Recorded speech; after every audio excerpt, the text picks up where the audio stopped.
Assalamualaikum warahmatullahi wabarakatuh. Bertemu lagi dengan saya Ibu Evi Andriani. Pada pertemuan yang ketiga ini saya akan membahas tentang praktek akuntansi. Materinya adalah saldo awal customer atau piutang dari pelanggan, kemudian saldo awal supplier yaitu pemasok, kemudian yang ketiga membuat persediaan dan saldo awal dari persediaan, yang keempat adalah mengecek kebenaran input data perusahaan. Baik, langsung kita materi yang pertama adalah membuat saldo awal piutang dengan cara yang pertama adalah kita klik setup yang di atas, kemudian balance, kemudian customer balance. Nah, dia akan muncul form terkait dengan customer yang sudah kita input pada materi sebelumnya. Contohnya, kita ambil adalah digital elect dengan cara mengklik 2 kali, kemudian dia akan muncul form untuk customer detailnya. Kita pilih nama customer yang mau kita buat, kemudian kita klik add cell. Dia akan muncul ya form yang harus kita masukkan adalah di sini. Pertama adalah term. Nah, jadi term itu adalah syarat pembayaran. Nah, tergantung di soalnya syarat pembayarnya apakah 2/10 N/30 ataukah N/30. Nah, kebetulan untuk yang di sini adalah kita di soal pilihannya adalah N/30 dengan tulisan net 30. Nah, itu kita klik termnya, dia maka akan muncul ya formnya. Di sini adalah payment in due-nya adalah in a given of day. Diskon day-nya adalah 0, balance due day-nya adalah 30. Diskon for early payment-nya adalah 0%. Dan monthly charge for late payment atau keterlambatan itu bisa kita tulis atau kita ketikkan adalah 1%. Jadi semuanya adalah tergantung dari soal yang akan kita input. Nah, kemudian kita klik OK. Kemudian kita ke contoh yang kedua bisa menggunakan panen Alex. Caranya untuk termnya tetap N30. Kemudian bisa kita ketikkan saldo awal piutang dagang total including tax itu 3.300.000, tax kodenya NT yaitu 0. Kita klikkan OK dan sesuai, maka kalau semuanya sudah di input, maka dia akan muncul congratulations, kemudian OK, berarti dianggap semuanya adalah sudah selesai. Kemudian selanjutnya adalah kita mau membuat saldo awal untuk supplier dengan cara yang sama, setup balance, tapi yang kita pilih adalah supplier balance.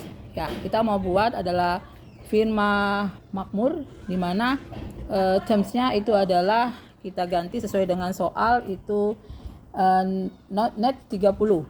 Ya, caranya sama seperti yang untuk customer ya. Itu kita masukkan sesuai dengan yang ada di soal. Untuk saldonya total including tax-nya itu sesuai dengan ada yang di soal. Memonya adalah saldo awal hutang dagang. Nah, kalau semuanya sudah di input, maka dia akan muncul congratulations.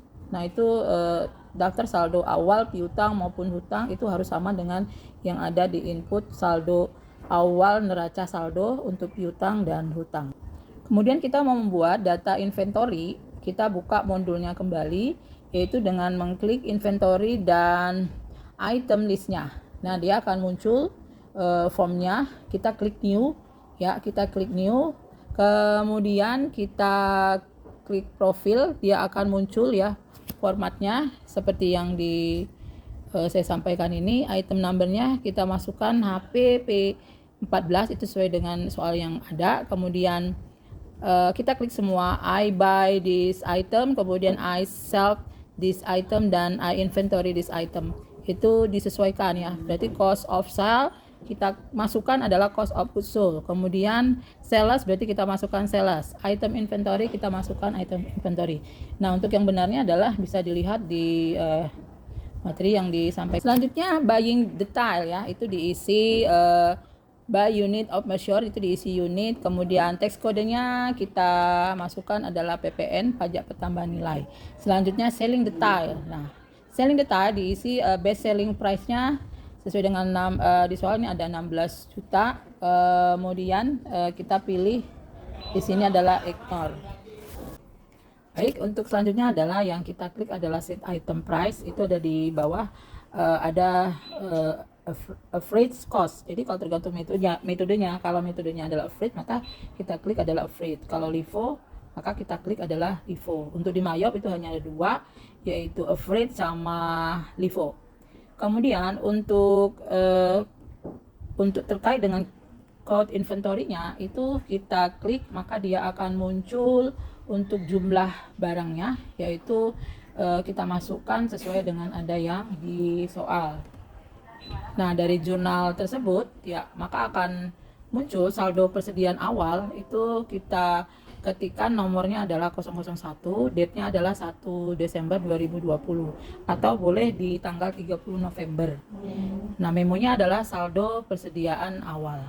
Ya, ketika data persediaan sudah masuk dan kuantitinya sudah ada, tinggal kita masukkan unit cost-nya, kemudian account-nya sesuai dengan nomor account persediaan barang dagangan. Yang terakhir adalah materinya adalah bagaimana kita mengecek kebenaran input data perusahaan.